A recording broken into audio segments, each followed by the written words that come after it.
Inhabiting the mosques. The second action, which erases minor sins mentioned in the main hadith, is staying in the mosque after the congregational prayer has concluded. All are aware of the reward of a person who strives in holy war. The one who remains in the mosque after the congregational prayer, waiting for the next one, is counted as the one who strives in holy war. This is advised in a hadith found in Jami at Tirmidhi, number 51. The one who remains in the mosque must observe its etiquettes. They must busy themselves in good actions such as reciting the Holy Quran and avoid causing any disruption to others. The one who remains in the mosque reciting and studying the Holy Quran with others will be blessed with tranquility, mercy, the company of the angels, and best of all, they will be mentioned by Allah, the Exalted, to the angels in the heavens. This is confirmed in a hadith found in Sahih Muslim, number 6853.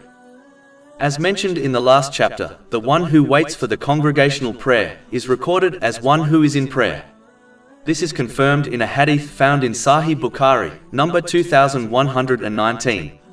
The one whose heart is attached to the mosques like this has been promised shade from the unbearable heat of Judgment Day. This has been advised in a hadith found in Sahih Bukhari, number 6806.